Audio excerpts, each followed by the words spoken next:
Hoover High School, AP Chemistry. So this is lesson 39. It's on weak acids and bases. It's the last lesson before the break, before the Christmas winter break. And we are going to go ahead and do that, try to do that this week, get it done. But it is officially due on January the 3rd when you return back to school. You'd like to have it done before then or by that date, because what we're going to deal with the entire first week after we get back is more acids and bases on a little bit more advanced level. So please try to get that done by then. All right, let's move forward. So we'll deal a little bit more with the concept of a generic base equation. We'll start off by just examining a weak base equation here. And there it is. It's ammonia, NH3 plus water, will produce NH4 plus hydroxide, OH minus. So ammonia is a weak base. It doesn't always take a proton away from water. All right, so what ammonia does, as any base, is it takes in a proton. It's a proton acceptor. Where does it get that proton? It gets it from the water molecule. It actually breaks the water molecule into two pieces. The hydronium H+ ion, which is simply a proton, and that attaches to the NH3. NH3 has enough pull to do that some of the time, but not very often. Now, when it does pull that proton away, the NH3 then becomes an NH4 because the extra proton is the extra hydrogen. However, the hydrogen did not bring its electron with it. Therefore, it's an NH4+. It has a positive charge.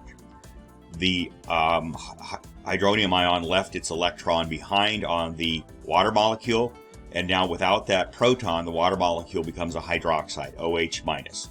So if you take a hydroxide and a hydronium and put them together, you get a water molecule. So that is a standard base reaction right there. NH3 is a very weak base. Therefore, it doesn't pull those molecules, those protons away from water very often. But occasionally it does, and that makes it a weak base. Okay, so the reaction can be written in generic form as this. The base is NH3, ammonia. So just represent that as a B. In other words, if you got a problem and it was asking you about the base NH3 or ammonia, and you said, I don't know what ammonia is, I don't know what the formula is, you don't need to. Just write it as in that generic form, B. So the H2O is still there, the OH minus is still there over on the right side, the hydroxide. And what happens is that B takes a proton away from water, and it becomes BH+. So that's the hydronium ion then attached to the base, and leaving the hydroxide behind over on the right side. B represents the base, NH3 in this case, and BH+ represents the conjugate acid, NH4 in this case, which by the way is called ammonium. And you'll see ammonia, ammonium very frequently in the next few weeks.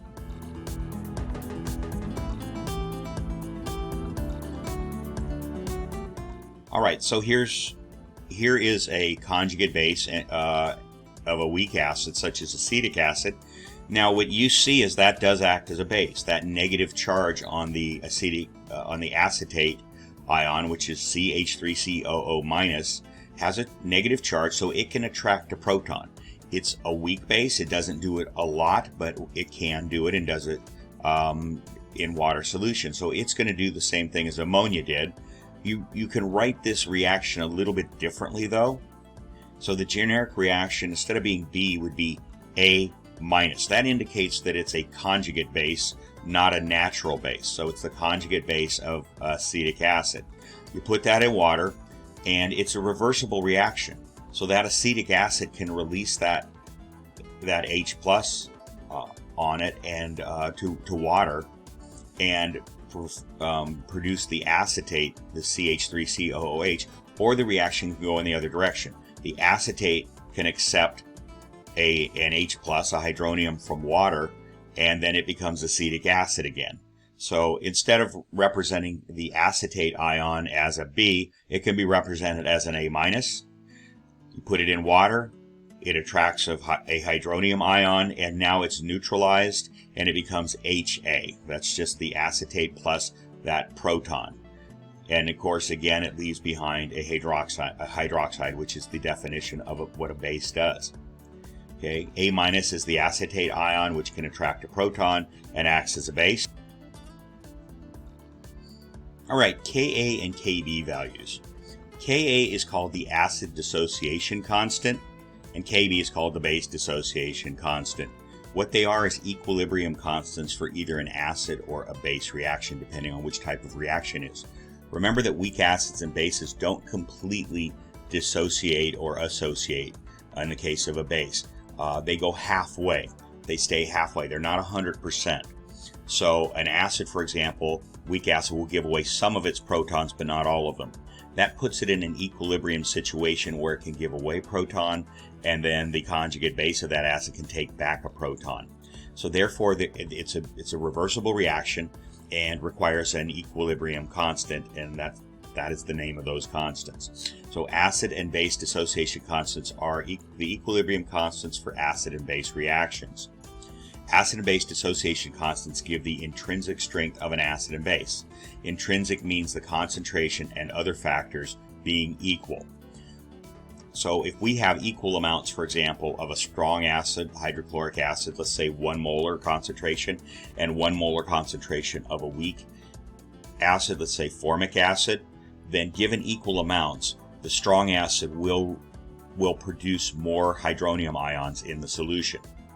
And that means it has a higher Ka value. It is intrinsically stronger. Given equal amounts, the strong acid is going to produce more H3O plus in the solution. So example, take a 1 molar solution of HCl and a 1 molar solution, in this case, of acetic acid. HCl is a strong acid and will produce a greater concentration of hydronium than acetic acid. This means that HCl will have a greater intrinsic strength, 1 molar versus 1 molar, and will have a higher Ka value. Let's compare Ka and pH values. So now that you understand what a pH value is, it's the hydronium concentration in solution, and Ka, what's the difference? They sound like they're kind of the same thing. Ka means it's a stronger acid. pH means it's more acidic.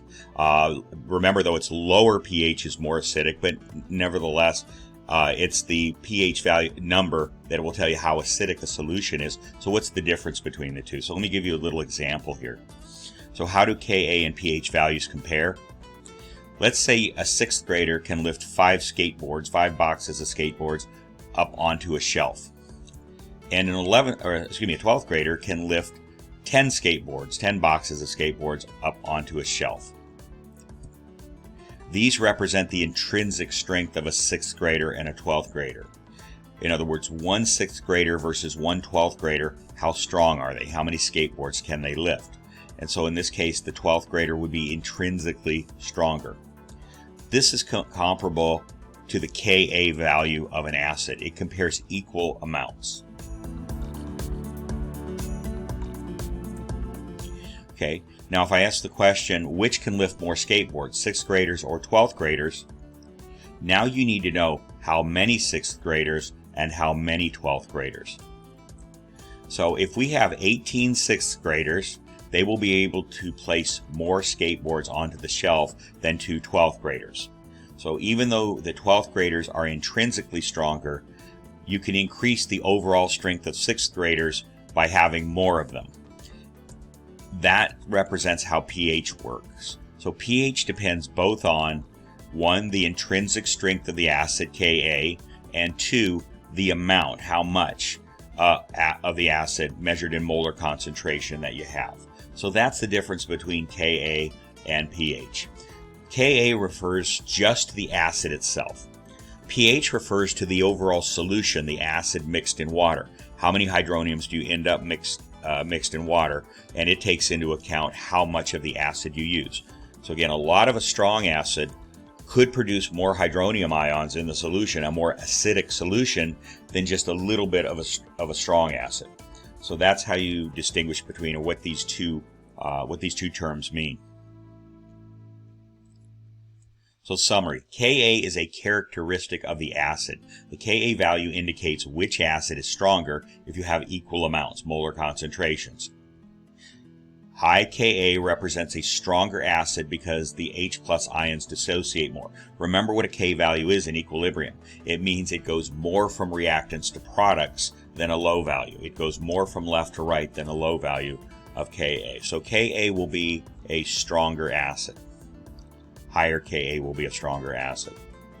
pH is a characteristic of the solution, the acid and the water that it's mixed in together. pH represents the number of hydronium ions and depends on the strength of the acid, Ka, and the amount used, measured in molar concentration, M.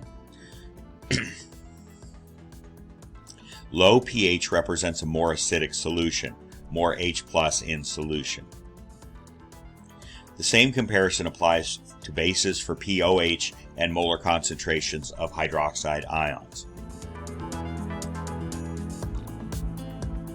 Okay, the relationship between Ka and Kb for a conjugate acid-base pair only is given by this equation. Kw equals Ka times Kb. Kw is the water dissociation constant, and remember we said that at 25 degrees that's 10 to the minus 14th power. The following is an acid reaction for acetic acid. Acid reactions use Ka. So there you have acetic acid on the left. You put it in water. Some of it dissociates into and produces H3O ions. That is, a proton jumps over onto the water molecule. That leaves behind the acetate ion CH3COO minus. So that's an acid reaction. There's the Ka value. So for an acid reaction, you use a Ka value. The reverse reaction is a base reaction. To analyze a base reaction, Kb is required. You can do this. You can simply calculate Kb. If you know the Ka is 1.8 times 10 to the negative fifth, then you simply solve the equation for Kb, and it's going to be Kw over Ka, which equals 10 to the negative 14th over 1.8 times 10 to the negative 5th, and that will give you 5.6 times 10 to the negative 10th. Now, sometimes in problems, they'll give you a base reaction, but give you a Ka value. The reason they do that is because most tables only include Ka values. They don't include Kb values. So you have to do this little calculation to figure out the Kb value. Again, you do that if the reaction was the reverse of the one you see above, where the acetate, CH3COOH, was on the left side, and the hydronium was on the left side, or a water molecule, and the acetic acid, CH3COOH, was on the right side. If you reverse that reaction, then you would need to use the Kb. So there is the reverse reaction right there.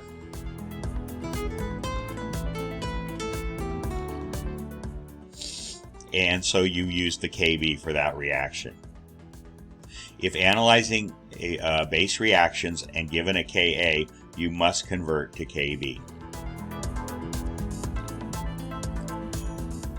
Okay, we've always talked about Kw at 25 degrees. If you look at that table there, you'll see a list of temperatures, a series of temperatures.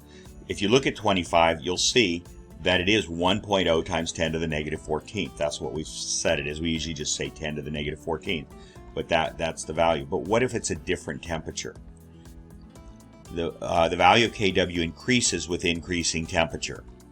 If the temperature is not 25 degrees, then the value shown on the right should be used depending on the temperature. And there are tables, or you could look up online the Kw at pretty much any temperature you wanted. As temperature increases, more water molecules will have the energy to auto-ionize. In other words, this is how much 10 to the minus 14th at 25 degrees tells you an indication of how many water molecules just naturally break apart from H2O into H plus and OH minus. That's a broken water molecule. And remember, that immediately gets put back together again. It's just this constant, something causes a molecule to get pulled apart like that. A little bit of maybe a lot of the negative ends of other water molecules that are around it could do that. Anyway, why it happens is not that important at all, and you don't need to understand it. But just understand, if you increase temperature, you give more energy to the water molecules, and therefore they're a little bit more likely to auto-ionize. As you can see at 100 degrees, it's 51 times greater than at 25 degrees.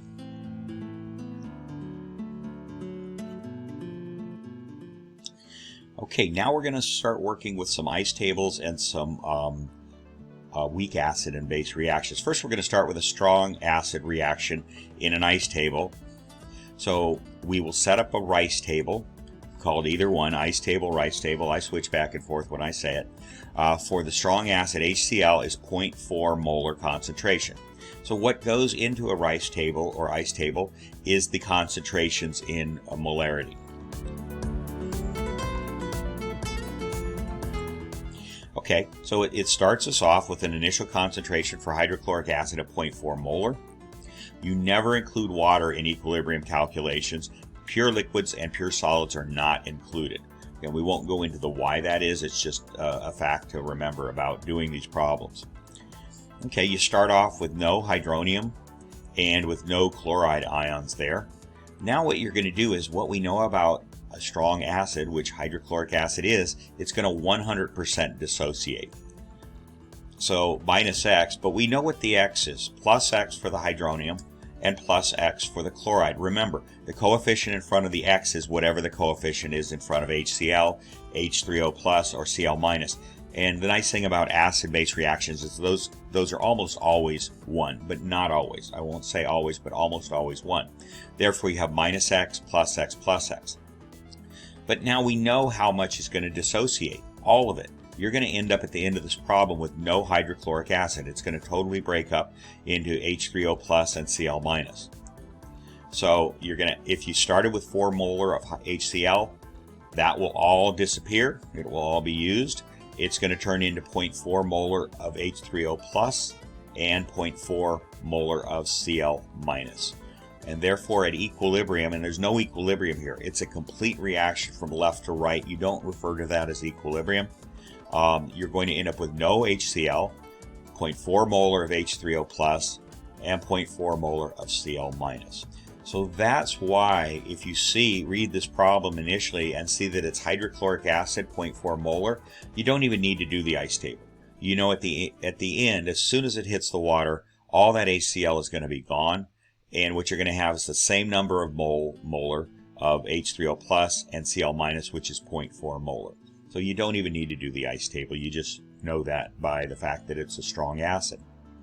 So all 0.4 molar of HCl dissociated into 0.4 molar of H3O plus and 0.4 molar of Cl minus. A strong acid goes from 100% reactants to 100% products. Since 100% of a strong acid dissociates to form H3O plus, there is no need for a rice table when using a strong acid. And by the way, what we're interested in there is the H3O plus concentration. The Cl minus is simply a spectator ion. It dissolves with pretty much everything except just a few elements that we talked about. So in these acid-base reactions, that would just be a spectator ion. So the conjugate base of a strong acid, which Cl minus is always going to be a spectator. It's never really going to act ever. It's never going to act ever as a base where it draws in a hydrogen to become HCl again. That will never happen. So we're not interested in the Cl minus. Okay, now we're going to go ahead and do a weak acid problem here.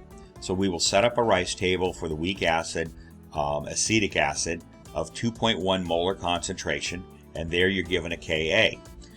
Just kind of remember this, or you'll notice this as we go along. If you're given the initial concentration of a weak acid and the Ka, you can figure out all of the equilibrium concentrations of everything involved in that reaction at the end. Okay, so you'll see that happen here. Okay, there's the rice table. So step 1, complete the reaction. What that means is go ahead and write it on the top line of the rice table. And when you do these rice tables on just blank paper or line paper, you don't need to draw the grids and boxes. Just go ahead and write RICE down on the left side and write the reaction across the top on the R line, the reaction line. And there it is. So acetic acid is going to give up a proton to water. That turns the water into a hydronium ion, H3O plus. And the acetate ion is the acetic acid minus that proton. Since that proton, that hydrogen atom, left its electron behind, then the CH3COOH is a negatively charged acetate ion. Okay, so now we're going to fill in the initial concentrations. So it's 2.1 molar for acetic acid. You never include water. if they don't give initial concentrations, if the problem doesn't give initial concentrations of hydronium or the acetate ion in this case, whatever the conjugate base would be, you just assume that there's 0. Always assume that. Okay, now we have a change. That's where the variables go. So we're going to have an X, and since no concentration values are given for H3O plus and Cl minus, we can assume they are 0. So now we're ready for the change line, the second line down. So you enter a variable there. That's what we don't know, is how much was used. So we're going to put minus 1x. The 1 represents that the coefficient in front of acetic acid up above is 1. And it's negative because it's being consumed. It's going down in concentration. It's being reduced. For hydronium, you're increasing by exactly that same amount, 1x. We don't know what x is yet, but we know it's going to be the same increase. Why? Because it also has a coefficient of 1. So for every mole of CH3COOH you use up, you're gaining 1 mole of hydronium ions. In addition, you're gaining 1 molar of acetic acid, CH3COO negative. Okay, the reactant, acetic acid, shows a negative sign because it is decreasing in concentration. The coefficients in front of the X variables are the same as in front of the reactant and products in the reaction above. So just look up to the coefficients in front of each of the reactants and products, and that's the number that goes in front of the X. And finally, water is not included since it is a pure liquid. All right, now we're going to just do an addition or subtraction to come up with our equilibrium line in algebraic form. So 2.1 minus 1x is 2.1 minus, and this time I just wrote x. I left off the 1. That's perfectly fine to do it either way.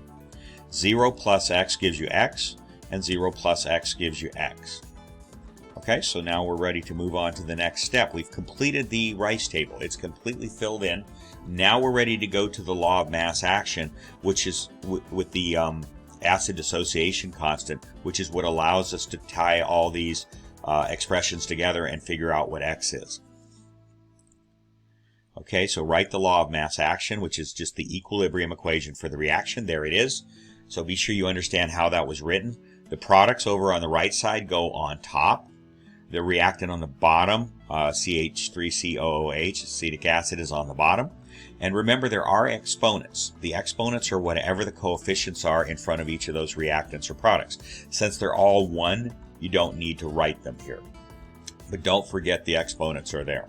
And that's going to equal the acid dissociation constant. So the acid dissociation constant ties all those variables together. So now you're going to substitute the algebraic expressions on the equilibrium line into the equation. And you're also going to substitute the value for Ka, which was given up in the problem, which is 1.8 times 10 to the negative 5th. So there it is. So convince yourself that's what that equation should look like. The products on the right is x times x. On the reactant on the bottom is 2.1 minus x. And there's the Ka value, and you set it equal to that expression. Okay, now the simplifying assumption states that if the value of x is much smaller than the initial concentration, and that's 2.1 in this problem, then x in the 2.1 minus x can be eliminated. So this assumption must be justified at the end of the problem using the 5% rule.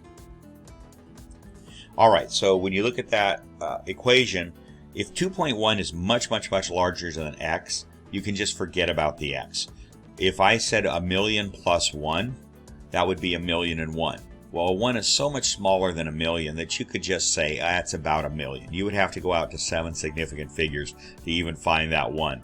So instead of saying 1,000,000 plus 1, you can just say 1,000,000. It's approximately 1,000,000. In other words, you can forget anything that you're adding or subtracting to that very large number. And the same is true here. If 2.1 is a very large number compared to x, and we're assuming that it is, then you can just eliminate that x. You cannot eliminate the x's on top. That rule doesn't apply to things being multiplied. Okay, so 1,000,000 plus 5 is 1,000,005. There's hardly any difference between those two numbers. But 1,000,000 times 5 is 5,000,000. Well, there's a big difference between 1,000,000 and 5,000,000, so you can't just eliminate a number that's being multiplied by, but you can if it's being added or subtracted. So that's what we do here.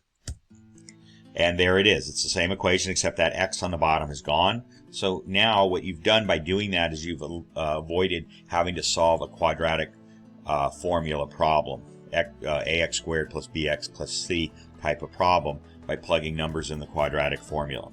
So you're always allowed to use this assumption on any problem that I give you, but at the end you should justify it using the 5% rule. Okay. So here we go. So we're going to solve for x. So you're going to multiply both sides by 2.1. This is just algebra at this point. You cancel the 2.1s on the right, and you end up with 3.78 times 10 to the negative fifth equals x squared. So now to solve for x, you take the square root of both sides, and what you end up with is x equals 6.15 times 10 to the negative third. So what does that number represent?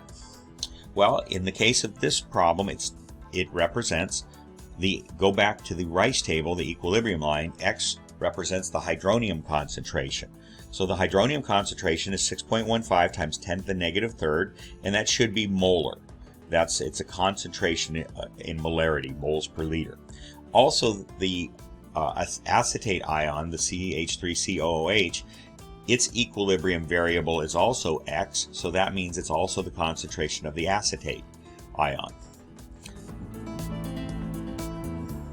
So calculate the concentrations. You might be interested in only one concentration. Usually it's the hydronium, the H3O+, but let's just go ahead and calculate all of them to see what they are at equilibrium. So when this reaction comes to a stop, when it's found its happy place, when all the CH3COOH has dissociated, that wants to dissociate, then what you can do, then you'll know what those concentrations are at equilibrium. So for CH3COOH over on the left, it's 2.1 minus X, which is 2.1 minus 6.15 times 10 to the negative third, which is effectively 2.1. I have 2.09, but it's effectively 2.1. In other words, it's almost not changed at all. Very little of that acetic acid broke up and participated in that chemical reaction. The rest of it just stayed as acetic acid. It's just sitting there in the water as acetic acid. Okay, for the H3O+, we just set it. Whatever that X value was that we got is the value for the concentration of the hydronium ion. And same is true for the chloride ion. Whatever the X we got which is 6.15 times 10 to the negative third, is the concentration of the acetate ion. So you figured out the concentrations of all three products reactants by knowing just one initial concentration and knowing the Ka value. That's kind of the takeaway from this problem. Okay, now we're going to go ahead and calculate the hydroxide concentration, the pH, and the pOH. In most problems, they'll just ask you for one of these. There's one specific one you're solving for, but we're going to do all three just to show how it's done.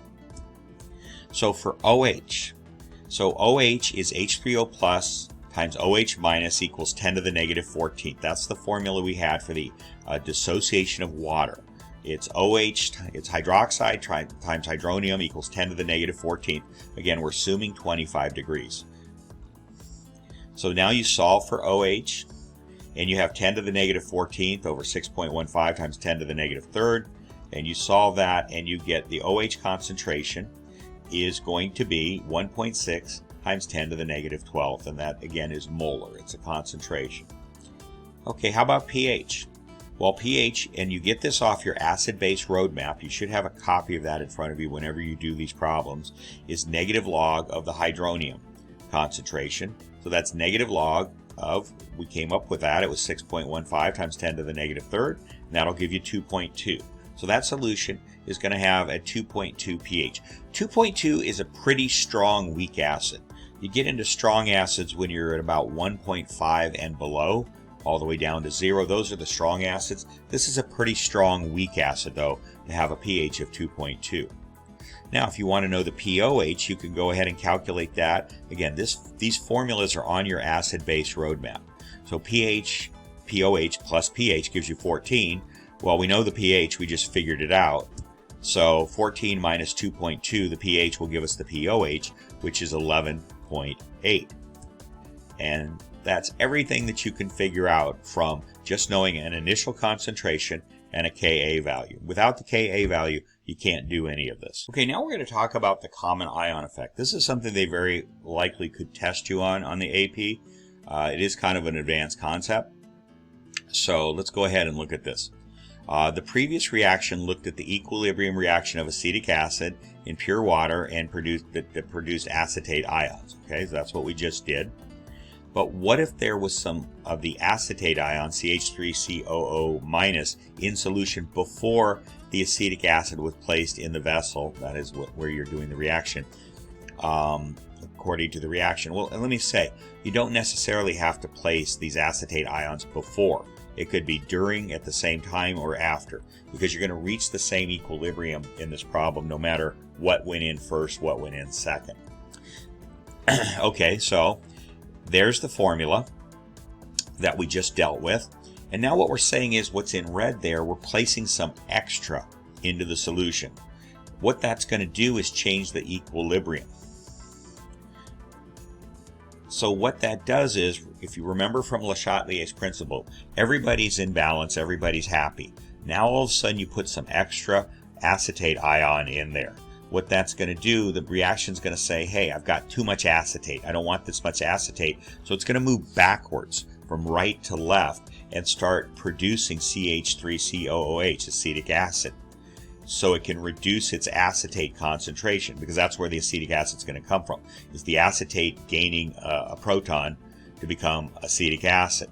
But what it really means in the case of what we're talking about, it does mean that, but it means this, that less of the CH3COOH, acetic acid, will dissociate. If less of it dissociates, then that means there will be fewer hydronium ions in the solution, and it will have a higher pH. Remember, higher pH means less acidic. So it'll have a higher pH. So when we do this problem, that's what we should expect to see. Fewer H3O plus ions in solution and a higher pH. Okay, so let's say that again. You're putting the CH3COO- into the solution. That's pushing the equation backwards. So fewer CH3COOH acetic acid molecules will want to break apart. And that means the solution will become less acidic. It'll have a lower hydronium ion concentration, and it will have a higher pH indicating less acidic. So according to Le Chatelier's principle, increasing the concentration of a product above its equilibrium concentration will cause the reaction to favor reactants and move to the left. Okay, so what if there were some CH3COO- in the solution before the acetic acid was placed in the vessel, according to the reaction? According to this reaction. So, in other words, the red is indicating you've placed some of that in the solution before you've even put the acetic acid in. In fact, you could put it in at the same time or after. It's going to have the same effect. It's going to have the same equilibrium. But let's just say you put it in just to keep the concept simpler. You put it in first. Okay? So there it is. A bunch of CH3COO- is sitting in solution.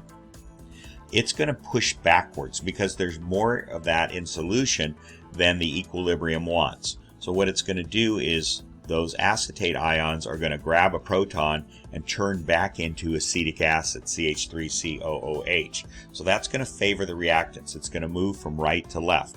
What that means is the solution is going to become less acidic. The acetic acid will not be able to dissociate, and the solution will have fewer hydronium ions and will have a higher pH, which indicates that it's less acidic. So the CH3COO- ion could have come from a substance other than CH3COOH, such as sodium acetate. So look at that formula for sodium acetate, CH3COONA.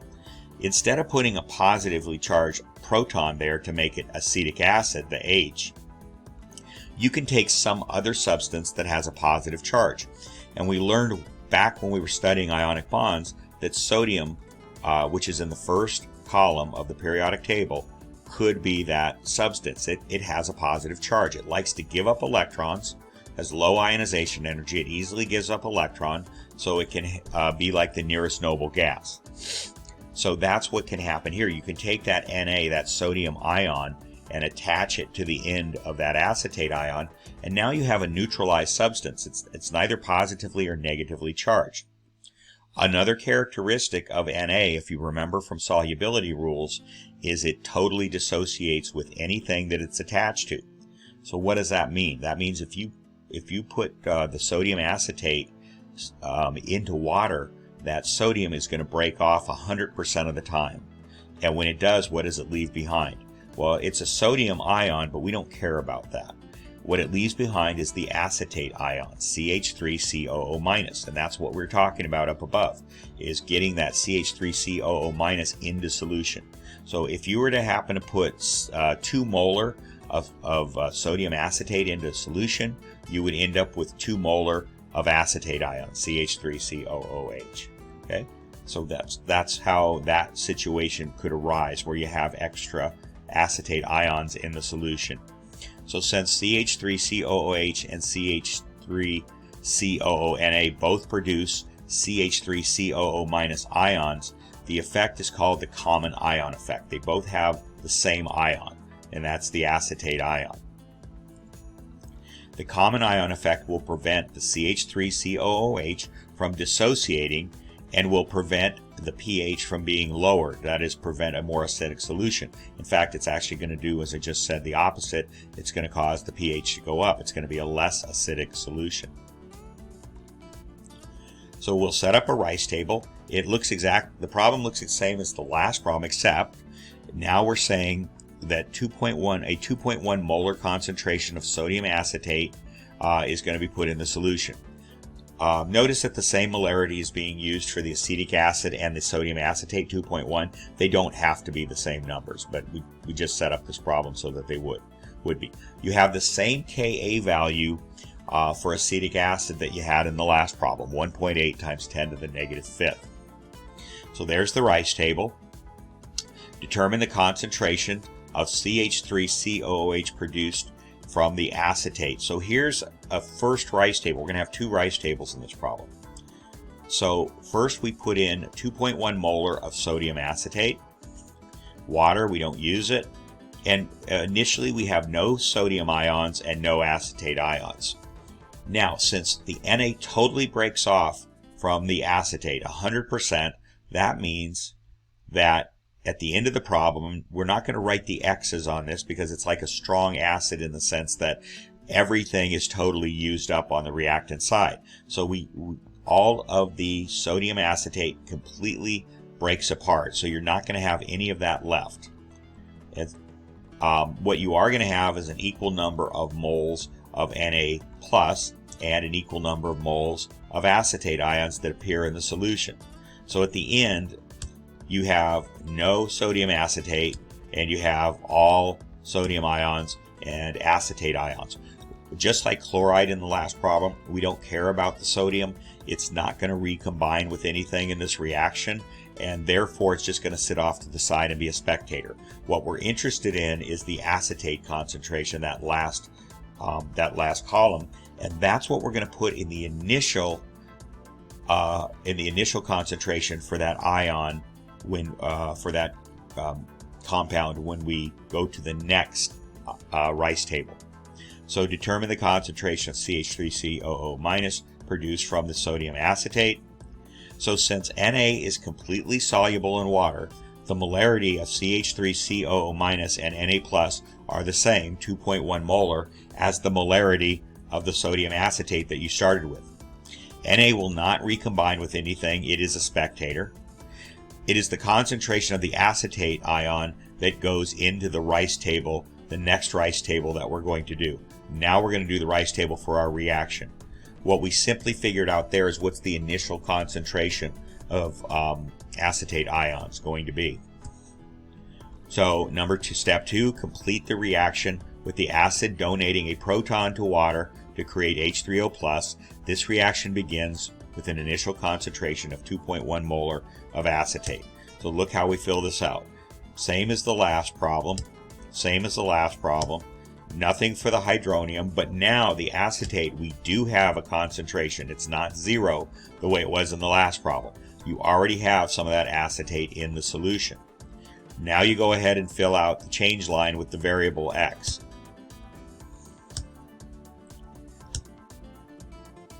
So this is minus 1x, this is plus 1x, and now on this side you're going to add the 1x to the acetate also.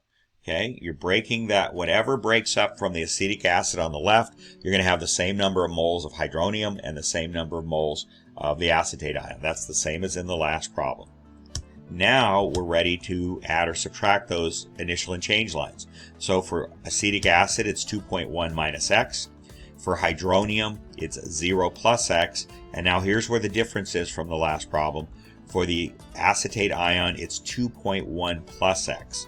In the last problem, it was just the x, but now you have that initial concentration and you add that to x.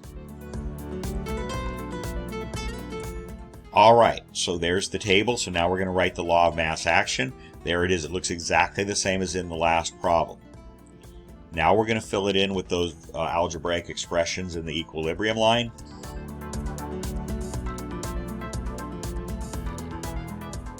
Okay, so now we're going to substitute the algebraic expressions on the equilibrium line into the equation. And you're also going to substitute the Ka value given in the problem. And so there you go, 1.8 times 10 to the negative 5.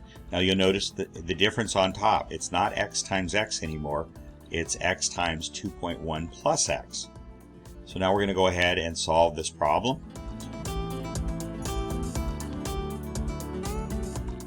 And step 6, the simplifying assumption states that if the value of x is much smaller than the initial concentration, 2.1 molar in this case, then x in the 2.1 minus x can be eliminated. Also, the x in the 2.1 plus x can be eliminated because it's much, much smaller than the 2.1. And the assumption must be justified at the end of the problem using the 5% rule. I won't do that rule in these slides, but I'll do it when we do the homework assignment. Okay, so there's the original equation, and those two x's, the one on the top and the one on the bottom after 2.1, can be eliminated because they're so small. And there it is. That makes for a very simple problem, 2.1x over 2.1. So now you solve for x, cancel the 2.1s, and you simply have x equals 1.8 times 10 to the negative 5. And that is your concentration of hydronium if you look up on the equilibrium line of the rice table there. X is that. That's the hydronium concentration. Okay, calculate the concentrations. You might only be interested in hydronium or one of the others, but we'll go ahead and calculate all three. So for the acetic acid on the left and the reactant side, it's 2.1 minus x, which is 2.1 minus 1.8 times 10 to the minus 5. Well, 1.8 times 10 to the minus 5 is so small compared to 2.1 that effectively the answer is 2.1. You'd have to go out to about 4 or 5 significant figures to find any differences in that problem. Okay, the hydronium we already said is just x, and that's 1.8 times 10 to the negative 5th. And then we go over to the acetate, it's 2.1 plus x. So you add 1.8 times 10 to the minus 5th to 2.1. And again, it's so small compared to 2.1, you just say it's effectively just 2.1. It really, that's the answer for that. You don't have to worry about going out to 5 or 6 digits after the decimal. Okay, now we're going to go ahead and calculate the OH concentration, the pH, it should be and the POH. No, it says calculate those three or the POH as requested by the problem. Well, we're really interested in the in the pH of this, but we're going to calculate all three anyway. So there's the OH concentration. So we know the H3O concentration is 1.8 times 10 to the negative 5th. So we can rearrange that equation and solve for the hydroxide concentration, and there it is, 5.6 times 10 to the negative 10th. Very, very, very small. This is primarily an acidic solution. Okay, for the pH, it's simply negative log of the hydronium, and that's going to give you, plug that number in, and that's going to give you 4.7 for the pH. So negative log of the hydronium concentration that we calculated, and that's going to give you 4.7 for your pH. And the POH is simply POH plus pH equals 14, so you rearrange that 14 minus the 4.7 pH will give you the pOH, and that's going to be 9.3. So again, you were given a couple of initial concentrations this time because you already had some acetate ion in the solution before you started the reaction, and then you had the acetic acid and the Ka, and you were able to calculate all of this.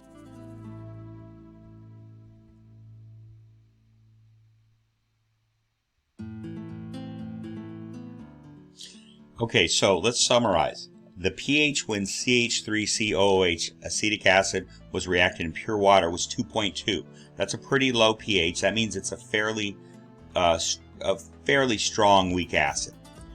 The pH when the CH3COOH was reacted with the acetate already in the solution was higher. It was 4.7. What does that mean? The solution is less acidic. It has fewer hydronium ions, and therefore higher pH means less acidic. So it's less acidic. Why? Because that ion, the CH3COOH, already being in the solution, prevented the acetate from breaking up and producing more acetic acid, or excuse me, acetate ions. And therefore it couldn't move as well from left to right as it could in pure water. So that the acetate ion kind of slowed the reaction, or prevented the reaction from reaching equilibrium where it would have in pure water. So here's kind of a diagram. There's the reaction. So every sodium acetate molecule breaks into sodium and the acetate ion. So that's the common ion with acetic acid. So that's what it's going to break into when you put that in water first, or at the same time, doesn't matter. So you end up with more acetate ion by doing that. So too much acetate pushes the reaction back to the left according to Le Chatelier's principle. Okay, you have too much acetate ion in the solution, so the acetic acid doesn't want to break up and produce more acetate because there's already too much. So that means pushing the reaction to the left means that the acetic acid cannot dissociate. This decreases the H3O concentration and raises the pH from 2.2 to 4.7. Okay, now we're going to go to a weak base problem, and this is using a base called pyridine, C5H5N, and you're given an initial concentration of 3.2, and you're given a KB value. You have to use a KB value for a base reaction. If you had been given a Ka value, you would have to use the formula Kw, water dissociation, equals Ka times Kb, and solve for Kb. But you were given Kb, so you don't need to do that. So let's go ahead and set up a rice table. So there's the reaction written above. It's C5H5N plus water is going to produce the conjugate acid of pyridine, C5H5NH+. It's going to be positively charged. It's just a proton there. And hydroxide. And remember, that's the definition of what a base does. It produces OH minus hydroxides in water.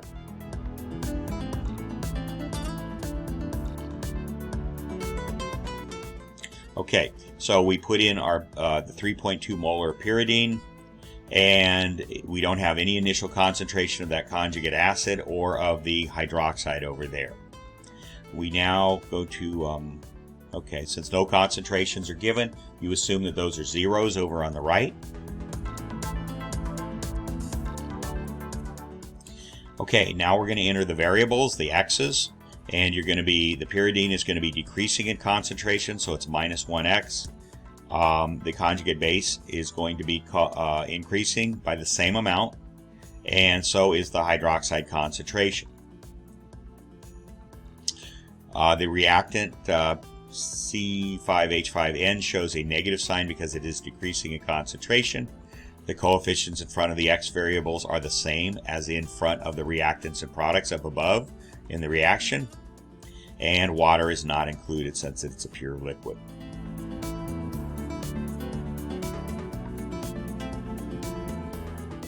Okay, now you simply add or subtract to get the equilibrium line. So 3.2 minus, take the 1 off here, minus 1x. Then 0 plus x, 0 plus x.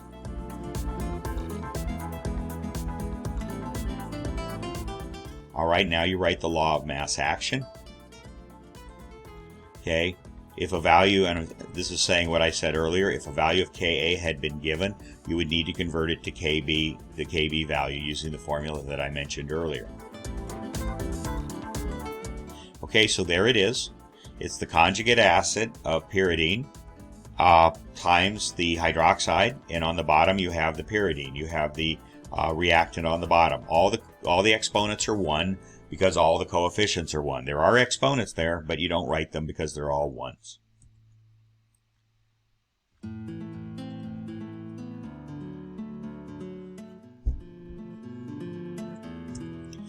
All right, now we're going to substitute the algebraic expressions into the law of mass action, and you're also going to substitute the Kb in, and you get that. Okay, looks very much like the acid reaction when you didn't have the common ion situation, and so there that is. So now we're going to use the simplifying assumption, and that means we can get rid of that x on the bottom. We assume it's much smaller than 3.2, so it effectively makes the problem x squared over 3.2. Let me stop right here. When you get good at these problems and you've practiced them, you're going to be able to read that problem at the very beginning, giving you that concentration of C5H5N, and you're going to be able to skip immediately to this step. You're going to realize you always have x squared on the top. You always have that initial concentration, in this case 3.2 on the bottom, equaling the Kb. Now be careful. If it was a common ion like the last problem, there can be differences in these problems, but very, very many of them look like this, okay? They start with a reactant. They don't give you any of the product. The coefficients are always 1. So what you see right there at the end of this step, you could just read that problem and skip right to that. You'll do that when you get good at it. Don't try to do that right away. I want you to use the rice tables, and get used to using them. Okay, now we're going to solve for x. Multiply both sides by 3.2, and you get 5.44 times 10 to the negative 9th for x squared.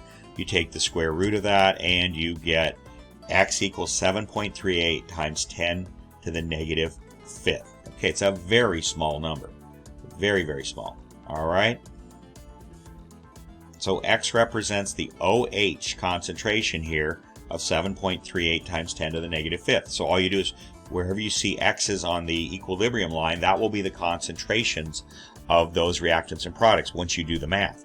So it's going to be 7.38 times 10 to the negative 5th for both the C5H5NH plus and for the hydroxide. And that's really what we're interested in generally in these reactions, because that's what makes it a base, the solution basic, or having a base in it, is the OH minus. Okay, so you see that there. Now you can go ahead though and solve for everything. Okay, so we're going to calculate the concentrations. So there we have the initial concentration of pyridine minus x, as we see on the equilibrium line, and that's going to give us basically 3.2. It doesn't change. 7.38 times 10 to the minus 5th is so much smaller than 3.2 that it doesn't change it at all. Okay, for the conjugate acid over there, on the right, it's simply x, so you don't need to do any calculation there. And the same for the hydroxide, it's x, so those are going to be the same concentrations as well.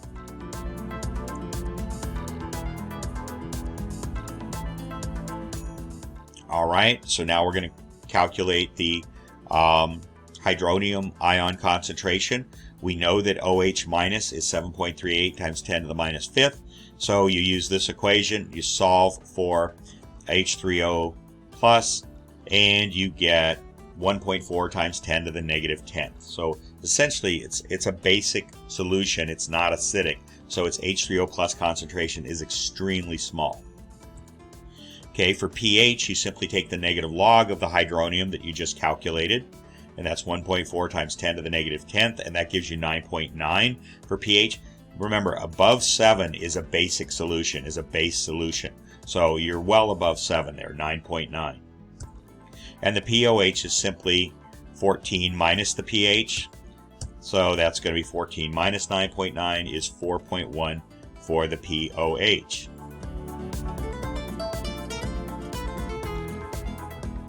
Okay, and that does it. So you've seen about 3 examples of rice table problems. I'm going to do every problem for you since I'm getting this up late, but the idea, please, is not to copy. If you're trying to get ready for the AP exam, really try to think these problems through. See if you can do them on your own before you watch my solution. Right now, as I'm recording this, it's pretty much the middle of the night on Thursday morning, in the middle of the night. So try to get this done by Friday, the end of the day Friday. It's an important assignment to have done for the week that we return. And I'll have an assignment coming out to you on some completely different subjects. And those will come out over the break. It's going to be about, I'm going to say about 6 to 8 hours of work. And get those done. We won't really be covering those in class, so I'll try to make my explanations on the videos very thorough. But again, you can do this. You're going to get through all of this material, and I will be available over the break if you need any help. Okay, all you have to do is email me, and I'm going to email you some standard times that I'll be available to talk with you if you want some help. Okay, so I hope you have a Merry Christmas or whatever you celebrate. Have a wonderful holiday, Happy New Year, and I look forward to being with you again after the break, and I'll see you then.